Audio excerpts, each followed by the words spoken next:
Last night, that's kind of what I talked about, how we think about faith.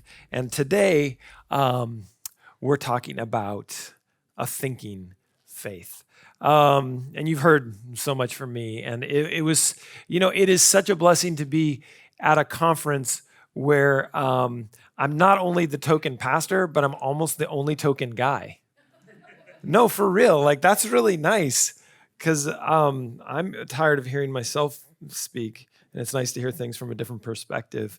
But if we're talking about a thinking faith, I guess we have to ask this question first, right? How can faith think?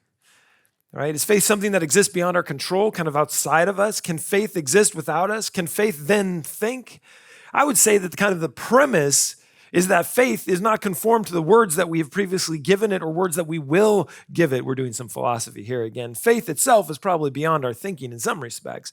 So we need to have our faith be part of our thinking about and thinking faith.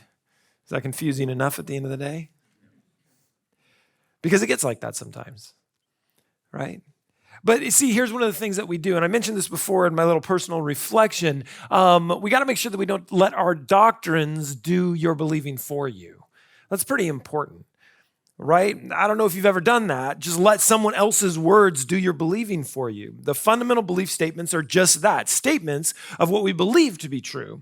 But they are not, never were statements that were meant to stop discussion. Rather, they are statements that show us where we are at any given time.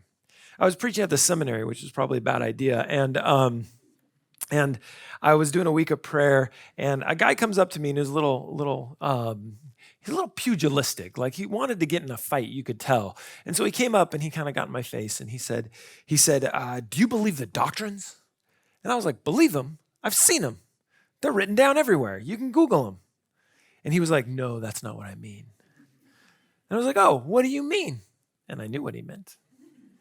I said, "What do you mean?" And he's like, "No, I mean, do you believe in the doctrines?" And I said, "Yeah, sure, for sure." I said, I still feel like maybe we're not connecting because you still don't seem like you're happy, because he was never going to seem like he was happy. And he said, "No, I mean, do you believe them?" I said, "Do I believe them as to unto salvation? No, doctrines don't save me." And he was like, You could tell he didn't know what to do with it because he wanted to argue, but he kind of knew that was true, right? But he really liked them. There are best guesses. There are best thinking, our best language that we have today. Tomorrow they can change. But it's not our settled thinking, right? Because we believe in present truth. We believe in this progression of truth that God continues to give us. I was on a panel one time. Some of you may have heard this story before. I apologize. I was on a panel and I came late. Don't ever do that when you're on a panel. It's a bad idea. I had to take my son to a birthday party or something. And then I came late and I walked in the room and they were already starting the discussion. And it was laid out, from kind of left to right. And as I walked in, they said, "You sit over here on the far right-hand side." But it was backwards because the way it was laid out was people theologically, right? And so that was like, the left was very conservative, which is weird. The left was super conservative and I was all the way over here. So what it meant is like I was the most liberal person in the room, which I don't happen to think that I usually am. And it was funny because they were in discussion of truth and they're talking about it. And there's a guy way on the far end over there. I could hardly see him. It wasn't that far, but it felt like that far. I think philosophically and theologically, it was that far away, right? And he just kept saying settled truth and settled truth and settled truth. And so I thought I would have some fun with him, which again, don't do it when you're on a panel.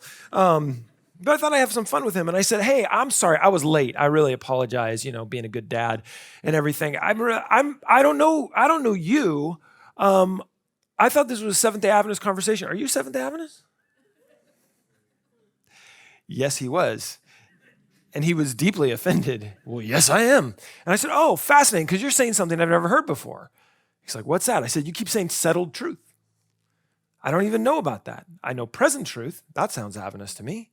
But this settled truth thing you're talking about." And he's like, "No, these are the things that we no longer argue about." And I was like, "What church do you go to, man? We argue about everything. We argue about where we're going to put the offering during church. There's no such thing as settled truth in church." And it was fun. I had a little fun. The moderator didn't think it was nearly as fun as I did.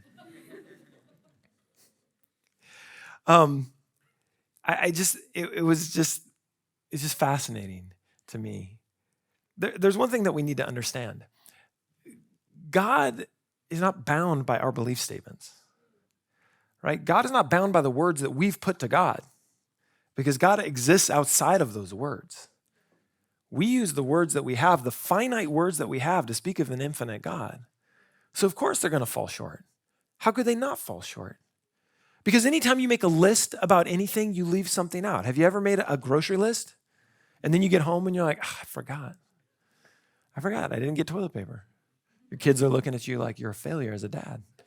And you are, sort of, right? Because a list is always going to leave something out. We have 28 fundamental belief statements. We still don't have prayer kind of in one. So it feels like we've left some things out. And what if God were bigger than the statements that we've made about him? What if God exists beyond and before and after and under all around those statements? We probably got some things right, even most of it right if we can. But it's proclamations about God. And proclamations about God will never hold God. Right? So, does this mean that our beliefs keep changing as our faith thinks? Well, maybe, but maybe not. Some things that are revealed through Jesus and through Scripture seem to be pretty clear. So we lean on those things as solid. Not settled, but solid. Things like love. Joe spoke to this. That's a pretty easy one, right? Seems like a pretty solid one. We don't stop thinking about love because we believe God to be love, but we have some assurance that this love is pretty important in our lives. So how do we think about love in the context of God, of a God that is loving? Faith would permit us to believe that God is love, right? 1 Corinthians 13:13. And now these three remain, faith, hope, and love. But the greatest of these is love. How does this inform how we live? Because a thinking faith is going to ask, what does it mean to love and love well? So that's one. Another one, hope. From the gospel narrative, we see a great deal to think about when it comes to hope. The claims of Jesus are wrapped in the idea of hope, and a thinking faith would ask, how does hope express itself in my life? Again and again and again. I hope you're catching a pattern here. Or grace. The concept of grace, this free gift from God, is something that Paul makes clear in his writing again and again and again. How can we engage in thinking about grace? What it does for us, how we live from it, and how it should change the way that we see the world. Right? So I guess what we're realizing is this: a thinking faith demands action. Right? Last night we were reminded of the parable of the Good Samaritan, which was really a prophetic pronouncement to this young man to go and do. A thinking faith is a constant call to action.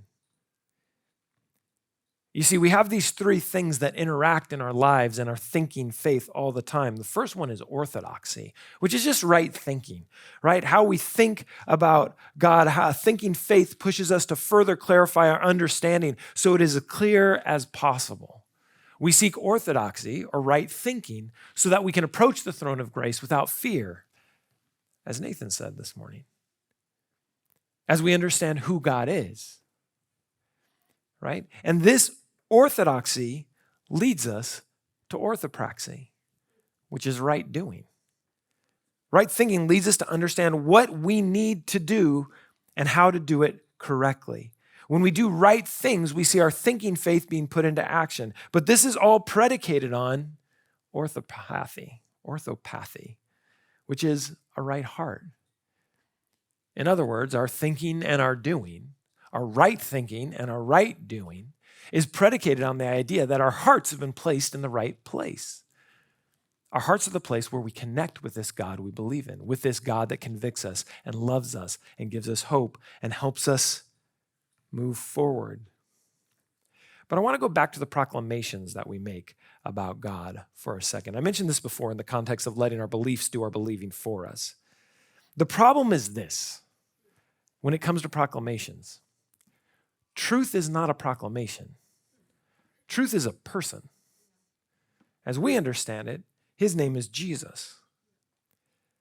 So we seek all truth and we see all truth that is personified and encapsulated in who Jesus is.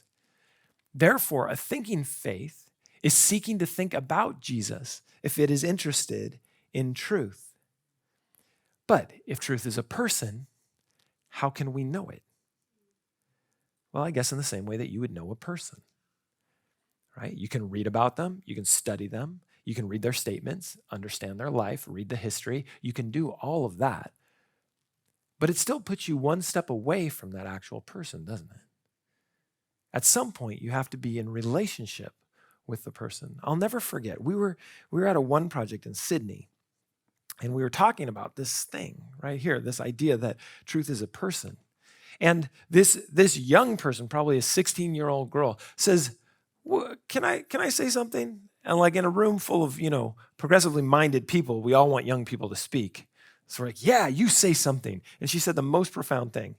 She said, so it's like, and I think she was using her boyfriend in the context. She said, it's like if I went to my boyfriend and I said, listen, I've got, I don't know, let's pick a random number, 28 things I love about you. I'd like to read them to you. And the boyfriend says, yes, absolutely. But why don't we go out to dinner? And we can talk about it and we can engage. And she goes, yes, that's great. But I really like these 28 things that I've delineated about you. So I'd like to sit with these if I can. And the boyfriend says, but I'm here. We can learn about one another. We can discuss, we can engage, like all the things we get to do because I'm here. You go, yes, but I like these. If truth is a person, then you have to get to know the person. All right? You have to sit with them. You have to converse with them, if at all possible. You have to give time and attention to them because after all, what is love but attention? Perhaps even love them. And this means that our interaction with truth is going to be ongoing. It means that we will seek a better understanding, a better relationship, and a better interaction with truth again and again, just like you would with any other person.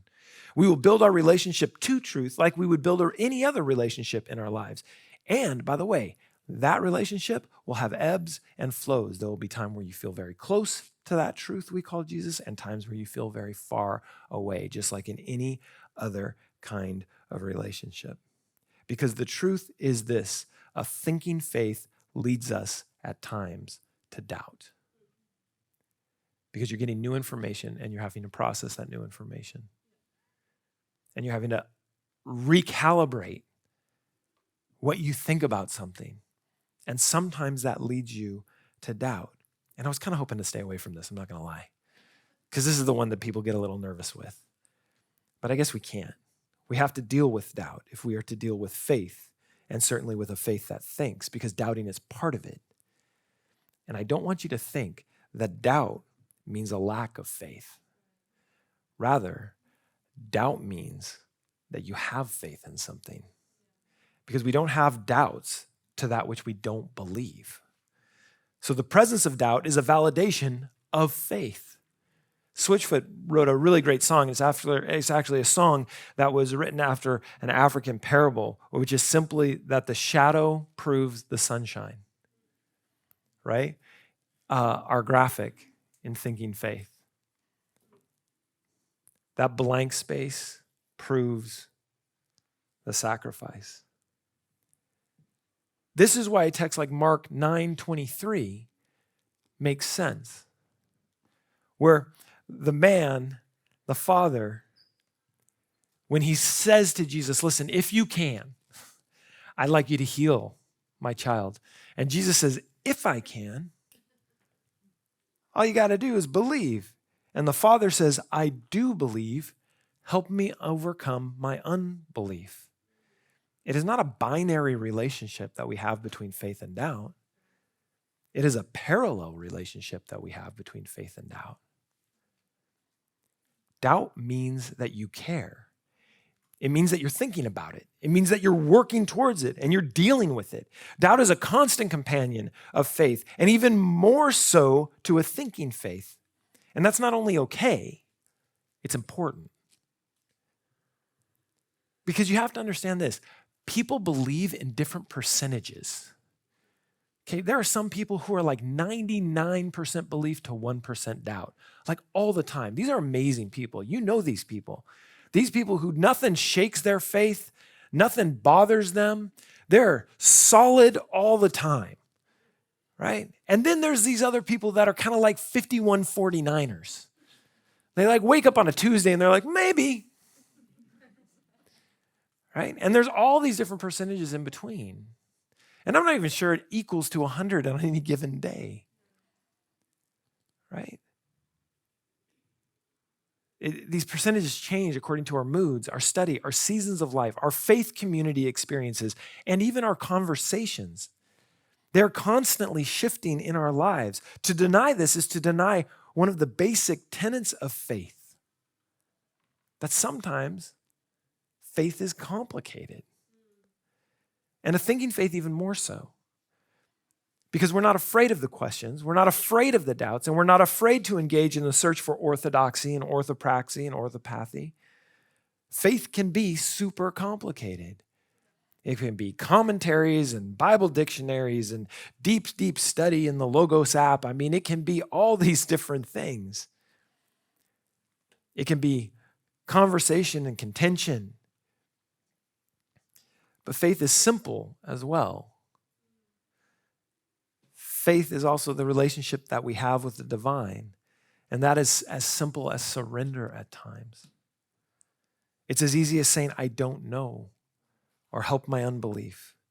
It's falling on our knees and asking for direction, or just simply being quiet so that God may speak to us over the noise of the world that we live in. So we have these parallel tracks, right? Faith and doubt, complicated and simple. So where are we? I have not helped you at all. It's a lot to process. It's a long day to process. It's a lot to get our heads around. And there's been so much today that I don't want to belabor the point. If I could break this down to simply 3 things, it would be this. A thinking faith pushes us towards action. Always.